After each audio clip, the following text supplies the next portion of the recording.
एक ऐसा शेयर जिसमें लोगों ने बहुत अच्छा पैसा कमाया, लिस्टिंग के बाद जिसने मल्टी बेगर रिटर्न बना के दिया, और इसके बाद उस कंपनी में एक सेटबैक आया, उसके एक कस्टमर का बहुत बड़ा फ्रॉडेंट केस निकल के आया और वो शेयर धड़ाम से नीचे आ गया। नमस्कार दोस्तों, मैं आशुतोष ठाकुर।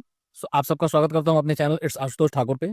मैं बात कर रहा हूं इरडा की, Indian renewable energy development agency limited पे की। दोस्तों, ये शेयर अभी लगभग 120-121 रुपए के लेवल पे ट्रेड कर रहा है और इस शेयर की मार्केट कैप जो है वो 33,846 करोड़ के आसपास है। मैं जो भी डाटा डिस्कस कर रहा हूँ वो डिस्कस कर रहा हूँ 24 जुलाई 2026 के बेस पर, और आप इस वीडियो को इसी रेफरेंस में देखें और इस एनालिसिस को इसी रेफरेंस में पढ़ें। दोस्तों, इस शेयर का फेस वैल्यू है 10 रुपए, और जैसे मैंने बताया इस शेयर का करंट प्राइस है 120 रुपए के आसपास। इस शेयर का 52 वीक हाई है 163 रुपए, और इस शेयर का 52 वीक लो है 109 रुपए। ये शेयर फिलहाल 52 वीक लो के आसपास ही ट्रेड कर रहा है। अब देखने वाली बात इसमें है दोस्तों, इसका ऑल टाइम हाई और ऑल टाइम लो। इस शेयर का ऑल टाइम हाई है 311 रुपए जो कि जून 2024 में निकला था, और इसका ऑल टाइम लो है 50 रुपए जो कि नवंबर 23 का है, इसके लिस्टिंग के टाइम का। दोस्तों, लिस्टिंग के बाद से जुलाई 24 तक इस शेयर ने पीछे मुड़ के नहीं देखा और लोगों के पैसे, अपने इन्वेस्टर्स के पैसे को 6-7 गुना किया। इसके बाद इस शेयर का बैड टाइम स्टार्ट होता है। इस शेयर ने मैक्सिमम फंड डिप्लॉय किया था जेनासोल के नाम पे। जेनासोल कंपनी को इसने फंडिंग दिया था। जेनासोल एक कंपनी थी जो इलेक्ट्रिक बेस्ड टैक्सी चैन चलाती थी, और उस कंपनी में इरडा ने मैक्सिमम फंडिंग कर रखी। जब उस कंपनी की फ्रॉडेंट एक्सपोज हुई, अभी उस कंपनी की बहुत डिटेल में हम बात नहीं करेंगे क्योंकि वीडियो बहुत लंबी हो जाएगी। जब उस कंपनी में फ्रॉडेंट एक्टिविटी रिपोर्ट हुई, इसके बाद से इस शेयर का बुरा टाइम स्टार्ट हो गया और इस शेयर लो पे लो बनाने लग गया। दोस्तों, इस शेयर का अभी का स्टॉक का जो पी है 18 का है, और इस शेयर के सेक्टर का जो पी है लगभग 20 का है। यानी कि अपने सेक्टर से अभी फिलहाल ये वैल्यूएशन वाइज सस्ता शेयर है। ये शेयर प्राइस टू बुक अपने 2.46 पे ट्रेड कर रहा है, तो यहाँ पर भी बहुत एक्सपेंसिव नहीं है, और इस शेयर का पीजी रेशियो है 0.61 है। अगर ये 1 से ऊपर होता तो बहुत ही अच्छा होता, पर अब ये 0.61% है। इस शेयर का आरओसी जो है 8.69 है, और इस शेयर का जो आरओई है वो 15.6% का है। दोस्तों, इस कंपनी की जब से फ्रॉडेंट एक्टिविटी इस कंपनी में आई, तब से इस कंपनी की परफॉर्मेंस स्लाइटली डाउन है। एक तो ये कंपनी फाइनेंस सेक्टर की कंपनी है, और जब कभी भी फाइनेंस सेक्टर की कंपनीज में किसी भी तरीके की नेगेटिव न्यूज आ जाए, नेगेटिव सेंस क्रिएट हो जाए, तो इन्वेस्टर्स ऐसी शेयर से, ऐसी कंपनी से दूर होने लग जाते हैं। इसी जेनेसोल की नेगेटिव न्यूज का इम्पैक्ट इस शेयर पे है, जो कि ये शेयर जुलाई 2024 के बाद से स्ट्रगल कर रहा है। इस शेयर का डिविडेंड यील्ड 0.5% का है, और डेट टू इक्विटी रेशियो 5.65% का है। डेट टू इक्विटी रेशियो को लेकर के बहुत ज़्यादा कंसर्न नहीं होना चाहिए, क्योंकि फाइनेंस कंपनीज में जो पैसा होता है वो रॉ मटेरियल की तरह होता है, और किसी भी फाइनेंस कंपनी में, चाहे वो बजाज फाइनेंस को देख लीजिए, आप इरडा को देख लीजिए, आईआरएफसी को देख लीजिए, या चोलामंडलम फाइनेंस को देख लीजिए, किसी भी फाइनेंस कंपनी को आप देखेंगे तो उन कंपनीज में डेट टू इक्विटी रेशियो जो होता है वो ज़्यादा होता ही होता है, डेट ज़्यादा होता ही होता है। ये इन कंपनीज का नेचर ही है।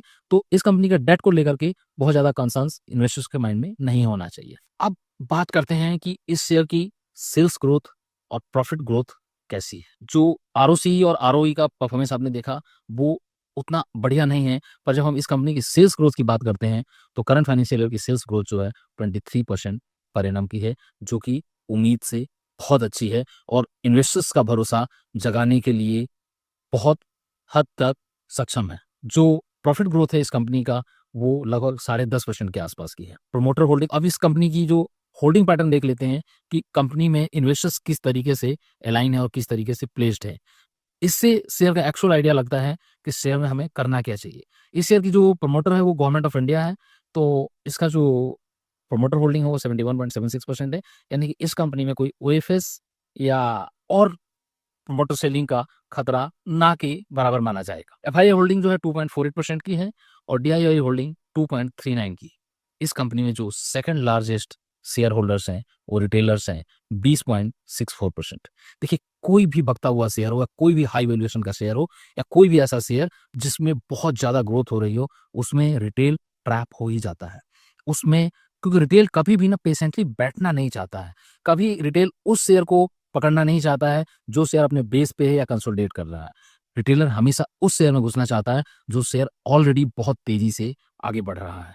यही हुआ है इस शेयर में। इस शेयर में जुलाई 2024 के बाद से रिटेल इन्वेस्टर्स बहुत हाई लेवल पे ट्रैप हुए पड़े हैं और उनको लगता है कि अब इस शेयर में हम फँस गए हैं और लॉस हमारा इतना है कि इससे निकलना बहुत मुश्किल है। इस वीडियो में जब वीडियो खत्म होगी तो आप लोगों को बिल्कुल क्लियर समझ में आ जाएगा कि इस शेयर में हमें बाय करना चाहिए, होल्ड करना चाहिए या सेल करके निकल जाना चाहिए या इसमें लॉस बुक करना चाहिए। सब कुछ क्लियर हो जाएगा। बस आप लोगों को ज़रूरत है पेशेंटली इस शेयर के एनालिसिस को देखने की। अब दोस्तों इस शेयर की जो हम टेक्निकल थोड़ी-सी एनालिसिस करते हैं, टेक्निकल पैरामीटर्स देखते हैं कि टेक्निकली ये शेयर कहाँ अलाइन है। दोस्तों इस शेयर का जो सपोर्ट है 118 है। ये लगभग यहीं पर ट्रेड कर रहा है। 118 पे ₹118 पे इसने मल्टीपल टाइम सपोर्ट लिया है और ₹109 इसका फाइनल सपोर्ट है। अगर किसी के पास होल्डिंग है, किसी ने हायर लेवल पे ले रखा है इस शेयर को और किसी के पास होल्डिंग है, तो ₹109 का स्टॉप लॉस लगा के वेट करे। अगर 109 टूटता है नीचे की तरफ, जो कि ना के बराबर चांसेस हैं, टूटना नहीं चाहिए। अगर टूटा तो बहुत नेगेटिव होगा इस शेयर के लिए, टूटना नहीं चाहिए। अगर ₹109 का लेवल ये होल्ड करता है और ₹109 जा करके जब अपना रिवर्सल करे, तो आप लोगों को अपनी अपर लेवल की फंसी होल्डिंग्स को एवरेज करना चाहिए। थोड़ी बहुत क्वांटिटी आप 118 पे भी ऐड कर सकते हैं, बट ₹109 अगर होल्ड करता है, तो वो एवरेज करने का बिल्कुल परफेक्ट लेवल होगा, जहाँ पर आप अपनी फँसी हुई पोज़ीशन से निकलने के लिए एवरेज आउट कर सकते हैं। अब बात करते हैं इस शेयर के रेजिस्टेंसेस की। इस शेयर में इतने अप एंड डाउन्स हुए हैं और इतने पोज़ीशंस क्रिएट हैं कि इसके रेजिस्टेंस हर 1-1, ₹2-2 पे हैं। मैंने इसकी कम से कम 7-8 रेजिस्टेंस निकालने की कोशिश करी है कि शेयर यहाँ से अटकेगा कहाँ-कहाँ। ये जहाँ ₹120 पे खड़ा है, यहाँ से जब चलेगा तो इमीडिएट रेजिस्टेंस इसका आ जाता है ₹123। 123 क्रॉस करेगा तो ₹127 पे और 127 क्रॉस किया तो ₹134 जब ये क्रॉस करेगा तो ₹143 जो कि थोड़ा-सा टफ लगता है। ये 137-38 जाता है, वहाँ से रिवर्सल कर ले। तो आप 134 अगर आपकी एवरेज आउट ठीक है और आपके बाइंग लेवल्स इस लेवल पे आ जाते हैं, तो 134 से 138 के बीच में निकलने की भी आप कोशिश कर सकते हैं, अगर आप बहुत ऊँचे लेवल पे नहीं फँसे हैं तो। हाँ, अगर आप बहुत ऊँचे लेवल पे फँसे हैं, तो आपका 134 के बाद अगला रेजिस्टेंस जो होगा वो ₹143 का है और ₹143 अगर इस शेयर ने पार किया दोस्तों, तो एक छोटा-सा हर्डल ₹150 का है, जो कि ये 143 पार करने के बाद इमीडिएटली पार कर लेगा। इसके बाद जो नेक्स्ट और बड़ा हर्डल है, वो ₹163 का और 163 के बाद 175 और 175 के बाद 184। अगर किसी के पास 1 से डेढ़ साल का टाइम है, तो 184 के टारगेट के लिए बिल्कुल होल्ड कर सकता है और अगर 184 क्रॉस होता है, तो 210 2-3 ट्रेडिंग सेशन में ही ये आ जाएगी। दोस्तों, इस शेयर ने रिटर्न दिया है, इसके बाद इसमें जेनेसोल जैसी कंपनी का कांड आ गया, तो ये नीचे आ गया, पेशेंस तो टेस्ट करेगा। और शेयर बुरा नहीं है, ये लिख के ले लीजिए आप, ये शेयर बुरा नहीं है। इसमें अगर आप पेशेंस रखेंगे, तो ये आपको ठीक पैसा कमा के देगा। इस शेयर के आप मूविंग एवरेजेस देख लेते हैं। मैं दोबारा से रिमाइंड करता हूँ, आप लोग जो भी डाटा को पढ़ें, वो 24 जुलाई 2026 के रेफरेंस से ही पढ़ें, क्योंकि मैं उसी दिन के सारे डाटा कैलकुलेट करके और कलेक्ट करके बात कर रहा हूँ मैं।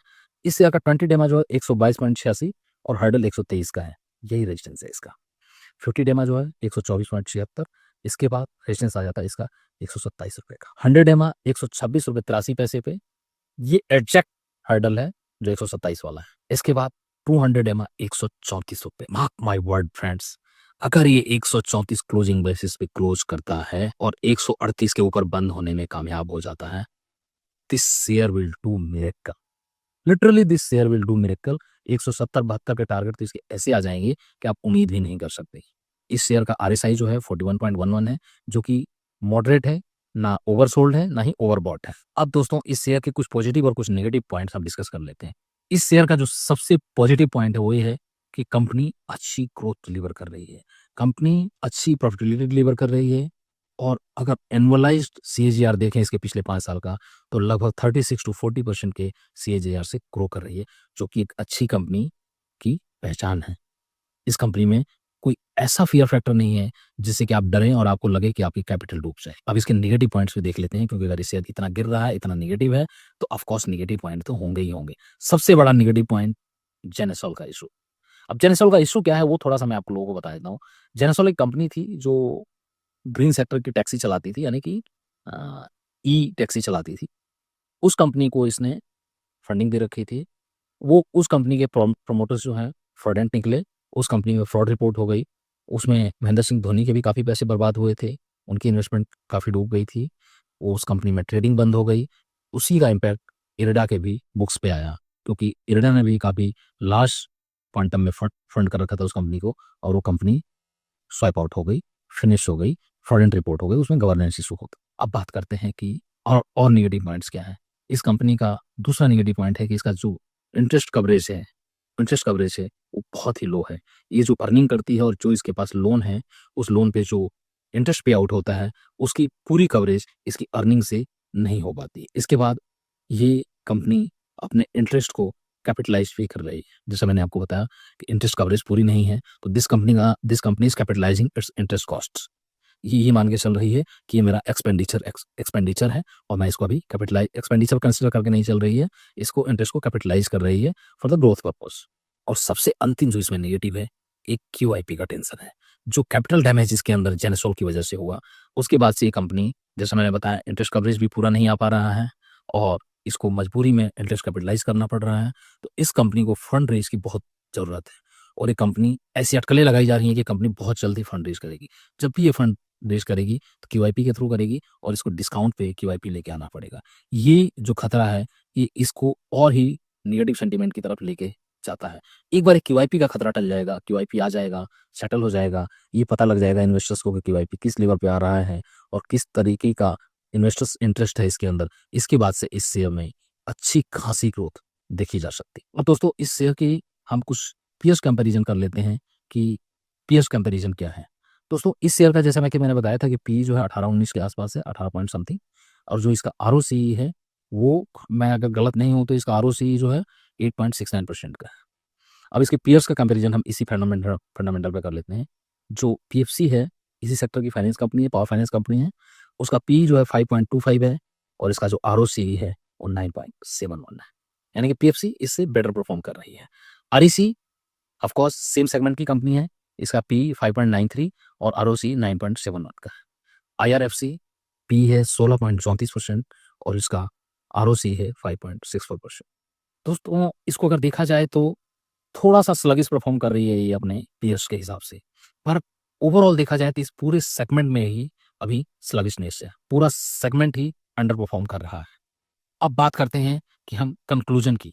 कंक्लूजन देखने से पहले इस कंपनी का हम कंपाउंडेड ग्रोथ और सेल्स ग्रोथ और प्रॉफिट ग्रोथ देखते हैं, 5 साल, 10 साल, 3 साल का, और इसके बाद डिसाइड करेंगे कि इस शेयर में हमें बने रहना चाहिए या निकल जाना चाहिए या एवरेज आउट करना चाहिए। इस शेयर का जो 10 ईयर सेल्स ग्रोथ है वो लगभग 22% का है। 5 ईयर जो सेल्स ग्रोथ है वो लगभग 26% का है, और 3 ईयर जो कंपाउंडेड सेल्स ग्रोथ है वो लगभग 34%। इसका कंपाउंडेड प्रॉफिट ग्रोथ की बात करें तो 10 ईयर कंपाउंडेड प्रॉफिट ग्रोथ जो है वो 20% का है, 5 ईयर कंपाउंडेड प्रॉफिट ग्रोथ जो है 40% का है, और 3 ईयर कंपाउंडेड प्रॉफिट ग्रोथ जो है 29% का है। इस कंपनी की जो ऑर्डर बुक है दोस्तों, अभी जो पेंडिंग ऑर्डर इन हैंड है वो 93,070 करोड़ के ऑर्डर्स इसके हाथ में पेंडिंग है। दोस्तों, कंपनी में ऐसा कुछ नहीं है कि ये कंपनी कहीं चली जाएगी, बंद हो जाएगी या आपके पैसे डूब जाएँगे। इस कंपनी में अगर आप इन्वेस्टेड हैं, तो ज़रूरत है पेशेंस की। अब मैं अपना व्यू देता हूँ कि अगर मैं इन्वेस्टेड होता इस शेयर में, तो मैं क्या करता? अगर मैं इन्वेस्टेड होता हायर लेवल पे, तो मैं 108-9 के लेवल पे अगर ये शेयर सस्टेन करता, तो मैं इसको सेम क्वांटिटी से एवरेज आउट करता, और इसके बाद 170-175 के लेवल का वेट करता, और वहाँ अगर शेयर आता, तो 50% क्वांटिटी के साथ मैं निकल जाता, और इसके बाद बाकी क्वांटिटी के साथ मैं इन्वेस्टेड रहता लॉन्ग टर्म के। पर ये सब कुछ तब है जब आपका विज़न 6 से 18 महीने का हो तब। अगर आप 1 महीना, 2 महीना, 15 दिन की बात करते हैं, तो प्लीज़ इस शेयर में ₹109 का स्टॉप लॉस कंसीडर करके चलें। अब बात करते हैं, ये तो बात हो गई उनके लिए जिनके पास अगर ये शेयर होता। अगर जिसको लेना है ये शेयर, तो थोड़ी क्वांटिटी यहाँ ले सकता है, इस सेंस के साथ कि ये यहाँ से 109-110 के लेवल तक जा सकता है, बाकी क्वांटिटी यहाँ वहाँ पर ऐड कर सकता है, और इसके बाद ₹170-72 के टारगेट के लिए वेट कर सकता है। एक राय ये है कि अगर आपको डर लग रहा है, आपके पास होल्डिंग है, आपको डर लग रहा है और आप बिल्कुल नहीं इसके अंदर रहना चाहते, ऐसा लगता है कि कैपिटल डूब जाएगी, क्या हो जाएगा, तो आप ₹109 का स्टॉप लॉस लगा के रखिए। अगर ये स्टॉप लॉस बैड लक से कट जाए, तो प्लीज़ आप इससे निकल जाइए।